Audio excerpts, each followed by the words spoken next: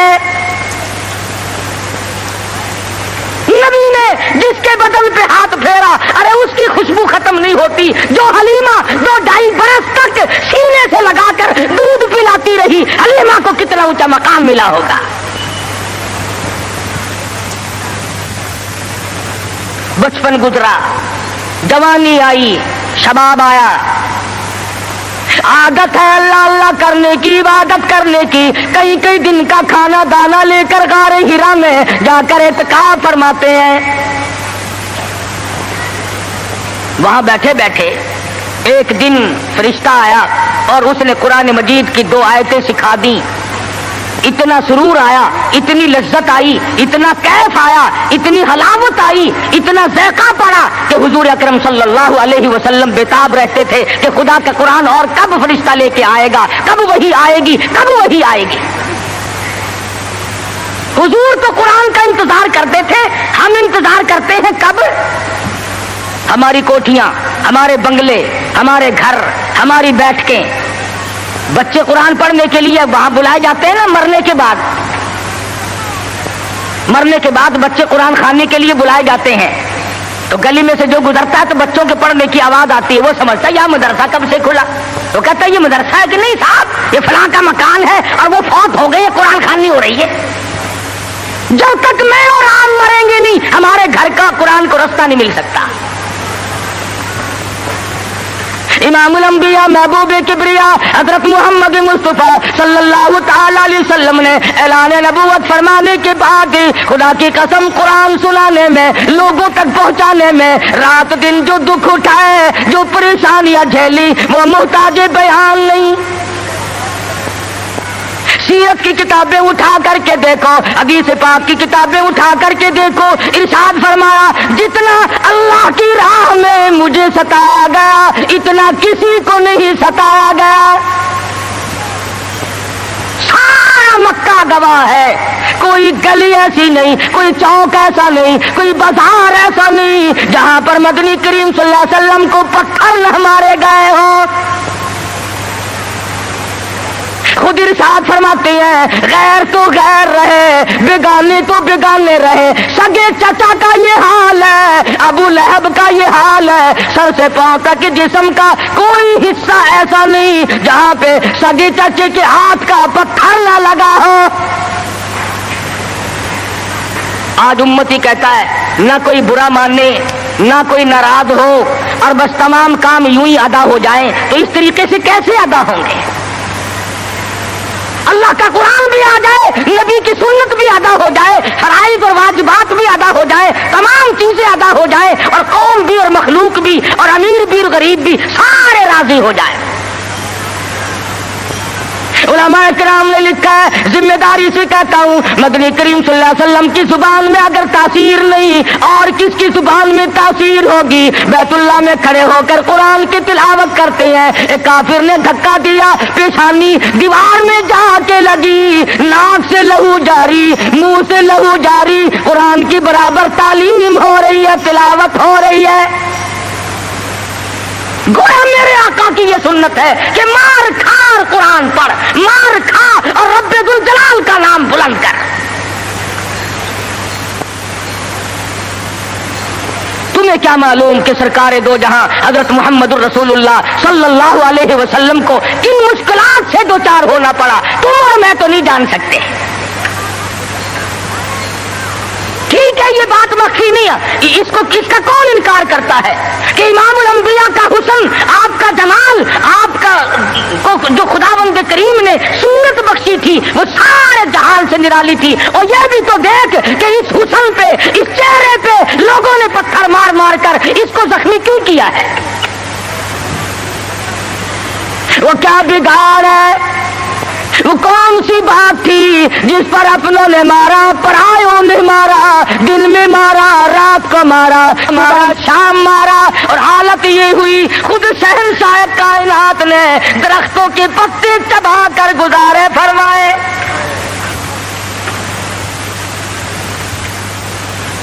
صحابہ اکرام رضوان اللہ تعالیٰ علیہ مجمعین نے، حضرت جابر بن عبداللہ رضی اللہ تعالیٰ عنہ فرماتے ہیں ایک وقت میں 8 دن تک ہی ہمیں کھانا دانا دیکھنا بھی نصیب نہیں ہوا۔ 8 دن سرکار نے بھی، صحابہ نے بھی، صحابیات نے بھی درختوں کے پتے چبا کر گزارے فرمائے، اور انہوں نے پتے چبا کر خدا کا قرآن پڑھا۔ آج تو مکھن کھا کر قرآن نہیں پڑھتا، بیماری میں پھنسا ہوا ہے، ضلالت کی، گمراہی کی، اور خدا کے نور کو تیرے دل میں ٹھکانا نہیں ملتا، تیرے دماغ میں خدا کے نور کو جگہ نہیں ملتی، اللہ کے قرآن کو جگہ نہیں ملتی۔ بس نشے میں پھرتے ہیں کئی لوگ، تو میں چودھری ہوں، میں شیخ ہوں، میں فلاں افسر ہوں، میں فلاں ذمہ دار ہوں، میری پیری بڑی چمکی ہوئی ہے۔ ارے ایسا کچھ بھی نہیں، موت نے آ کر کے تو بڑوں کو صفایا کر دیا۔ جب موت آتی ہے وہ صدر کو نہیں دیکھتی، وہ گورنر کو نہیں دیکھتی، وہ وزیر اور سفیر کو نہیں دیکھتی، وہ پیر اور فقیر کو نہیں دیکھتی، وہ تو یکدم آ کر کے جھٹکا مارتی ہے۔ اللہ اللہ اکبر، کوئی پتہ نہیں چلتا اس کے آنے سے سیکنڈ پہلے بھی۔ عرض کر رہا تھا طائف کی مار دیکھو، مکے کے بازاروں کی مار دیکھو، خدا کی قسم میں ذمہ داری سے کہتا ہوں حضور کا لہو لہان چہرہ فاطمہ الزہرا نے اپنے ہاتھ سے دھویا، حضور کا خون مبارک بہا، لباس تر بتر ہو گیا، سیدہ زینب لپٹ گئی، او لوگوں میرے ابا کو نہ مارو، بیٹی کے کپڑے بھی خون آلود ہو گئے۔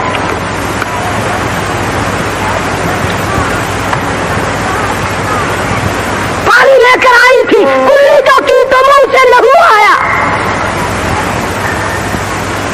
ایسی صورت میں بھی اللہ کے قرآن کو نہیں چھوڑا، اللہ کی توحید کو نہیں چھوڑا۔ محمد مصطفیٰ صلی اللہ تعالی علیہ وسلم نے 13 سال معمولی زندگی نہیں، او سردار کائنات، او شہنشاہ کائنات، او امام الانبیاء، او نبیوں کا نبی، او فرشتوں کا نبی، اور مارنے والے مکے کے لوگ مار مار کر کے ہر اپنے آپ کو فخر محسوس کرتے ہیں۔ ایک دن پہاڑ میں تشریف فرما ہے، اکیلے تشریف فرما ہے، ابو جہل سامنے سے آیا اور آپ کی کہنے لگا کیا سوچ رہے ہو؟ حضور نے کوئی جواب نہ دیا، پتھر اٹھایا اور سر مبارک میں دے مارا، لہو کی دھار دور جا کے پڑی، پھر بھی کچھ نہیں فرمایا، مجھے کیوں مارتے ہو؟ سیدنا امیر حمزہ رضی اللہ تعالی عنہ کو پتا چلا، جو اس وقت تک مسلمان بھی نہیں بنے تھے، کہ میرے بھتیجے کو مارا ہے۔ ابو جہل کی پیشانی جا کر زخمی کی، کمان ماری اس کے ماتھے میں، اور تم نے کیا سمجھا؟ لواری سمجھ رکھا ہے، اکیلا سمجھ رکھا ہے، میں ابھی زندہ ہوں، وہ میرا بھتیجا ہے۔ کمان مار کر ابو جہل کا سر پھوڑ دیا، اور آ کے کہنے لگا میرے بھتیجے خوش ہو جا، تیرا بدلہ لے کے آیا ہوں۔ حضور نے کوئی جواب نہ دیا، کہا تو سنا نہیں، غم نہ کرنا، میں تیرا چچا زندہ ہوں، میں بدلہ لے آیا ہوں۔ فرمایا چچا جان اگر لوگوں سے میں نے بدلے لیے، معاف کرنا کون سکھائے گا؟ جب مارنے والا مجھے مار کے چلتا ہے، رب ذوالجلال کی قسم میں تو اس کو اسی وقت معاف کر دیتا ہوں۔ اگر مجھے خوش کرنا ہے، کلمہ پڑھ، اللہ کی توحید کا اعلان کر، میری رسالت کا اقرار کر۔ اگر مجھے راضی کرنا ہے، میں کسی کو مارنے پہ راضی نہیں۔ صحابہ کرام کے پیٹ پہ اگر پتھر بندھے ہوئے ہیں، مدنی کریم صلی اللہ علیہ وسلم کی شکم مبارک پہ 2 پتھر بندھے ہوئے ہیں، وزن برابر اٹھا کر کے لے جاتے ہیں۔ آپ لیتے ہوئے سیدنا فاروق اعظم رضی اللہ تعالیٰ عنہ تشریف تشریف لائے, آپ اٹھ بیٹھے, پشت پہ نظر پڑی فاروق اعظم کی, دیکھ کے رونے لگے. بوریے کے نشانات پیٹھ میں موجود ہے, پشت میں موجود ہے, اور میرے آقا کیسر و کسرا کے شہنشاہ ایش کرتے ہیں, شہنشاہ کائنات کا یہ حال ہے. فرمایا فاروق گھبرانا, آخرت اللہ میاں نے ہمارے لیے بنائی ہے. ہم آج گدوں میں ہی رہ لیے, زیبائش میں ہی رہ لیے, اسی میں پھنس کر کے رہ گئے. زیب و زینت ہو, بڑائی ہو, اونچی بلڈنگ ہو, اور ایک کام تو اس کا ہے جس کو خداوند کریم اونچا ایمان عطا فرماتے ہیں. آج جتنوں کو قبر میں رکھ کے آتے ہو, تمہارا کیا خیال ہے تم ان کو باغ میں گلشن میں چھوڑ کے آئے ہو؟ وہ جانے اور رب کی ذات جانے کیا بنتا ہے. باقی ہم نے یہ تو دیکھ لیا اچھی طرح سے, جب کوئی مر جاتا ہے کئی لیڈر آگے آ جاتے ہیں, خاندانی لیڈر, برادریوں کے لیڈر. او میاں کفن سنت کے مطابق دینا, او میاں غسل سنت کے مطابق دینا. چودھری صاحب, شیخ صاحب, مرزا صاحب, خان صاحب غسل سنت کے مطابق دے دیں گے, کفن سنت کے مطابق ہو جائے گا. مگر اس بات کا کیا علاج ہے؟ اس مرنے والے نے 60 برس تک فرضوں کی چھٹی رکھی, فرضوں کی پرواہ نہ کی, واجبات کی پرواہ نہ کی, حرام و حلال کی تمیز نہ کی. خود ہی مسئلے بنا لیے, خود ہی بنا لے. اکھے جی مفت کی تو شراب بھی حلال ہے, مفت کی تو شراب بھی حلال ہے. پتہ نہیں کون سی کتابوں میں آتا ہے یہ مفت کی شراب بھی حلال ہے. ایک علم ہے جو بازاروں میں گھومتا ہے, خود بخود ہی ہوئی, نہ کسی کے پاس پڑھنے جاؤ, نہ سیکھنے جاؤ, نہ بتانے جاؤ, نہ شاگردی کی ضرورت ہے, نہ کسی بات کی ضرورت ہے, وہ خود بخود حاصل ہو جاتا ہے. ورنہ علماء جو علمدار لوگ ہیں ان کی تو زندگی کا معقول حصہ لگتا ہے, تب جا کر کے دین کا علم حاصل ہوتا ہے. اور کسی اللہ والے کی خدمت میں رہنے سے ہی عشق پیدا ہوتا ہے. یہ عشق نہیں, نماز نہ روزہ, لینا نہ دینا, دما دم مست قلندر, دما دم مست قلندر, یہ عشق نہیں ہے. اگر یہی عشق ہوتا تو بلال کا چمڑا نہ ادھیڑا جاتا, یہی عشق یوں بنتا ابو فقیہ کی پسلیاں نہ توڑی جاتی, زلیرہ کی آنکھیں نہ نکالی جاتی کہ چلو اپنے ٹلیے کھڑکاؤ, گھنگرو بجاؤ اور عشق کا اظہار کر لو. بلکہ عشق تو وہ تھا جو صحابہ کرام نے کر کے دکھایا. محمد مصطفیٰ صلی اللہ علیہ وسلم کے ساتھ ان لوگوں کو ایسا تعلق تھا, ٹکڑے تو ہو گئے, قیمہ تو بن گیا, مگر حضور کا دامن نہ چھوڑا. علماء اکرام نے صحیح معنوں میں عشق کا حق ادا کر کے دکھلایا. ان پر مصیبتیں آئیں, تکلیف آئی, کچھ بھی ہوا, لیکن ایمان کا سودا نہیں کرتے تھے اللہ والے. شدائد آئے, علائم آئے, حوادثات نے پریشان سے پریشان کیا. مذاق پر مذاق بھی لوگ کرتے تھے. حضرت مولانا محمد قاسم صاحب نانوتوی سب قید رحمت اللہ علیہ تشریف فرما تھے. لکھنؤ کے کچھ لڑکوں نے مذاق کا پروگرام بنایا, مذاق کا پروگرام بنایا, اور جا کے کہنے لگے مولانا ایک جنازہ ہے, آپ ذرا چل کر جنازہ پڑھائیں. اور ایک لڑکے کو کفن پہنا کر کے یوں ہی لٹا دیا مذاق کے لیے کہ جب مولانا اللہ اکبر کہیں گے تو کفن سمیت کھڑے ہو کے کہنے اللہ اکبر. دل لگی ہوگی. مولانا چلے گئے. اس کی حرکت کرنے سے مولانا سمجھ گئے کہ یہ زندہ ہے, مرا ہوا نہیں ہے. فرمایا وارث کون ہے؟ کسی نے کہا میں ہوں. فرمایا دل سے کہتے ہو جنازہ پڑھا دوں؟ کہ ہاں ہاں پڑھا دو. 3 دفعہ پوچھا. کھڑے ہو کر کے فرمایا اللہ اکبر, نیت باندھی. اب وہ جو مذاقیے تھے نا چھوکرے کرنے لگے, کھڑا ہو, اٹھ. جب تک دوسری تکبیر ہو گئی اللہ اکبر, پہلے شیشی کرتے تھے, پھر کہنے لگے او اٹھ تو صحیح. تیسری تکبیر ہو گئی. ایک نے زور سے کہا تجھے نیند آ گئی. جب تک 4 تکبیر ہو گئی سلام پھر گیا. مولانا نے جوتے پہنتے ہوئے فرمایا اب تو قیامت ہی میں اٹھے گا. اللہ اکبر اللہ. اب تو قیامت ہی میں اٹھے گا. اللہ والوں کے ساتھ جس نے تمسخر اڑایا, جس نے مذاق کیا, جس نے ان کی توہین کی, جس نے ان کی بے عزتی کی, خداوند کریم دنیا ہی میں بعض مرتبہ انتقام لیتے ہیں.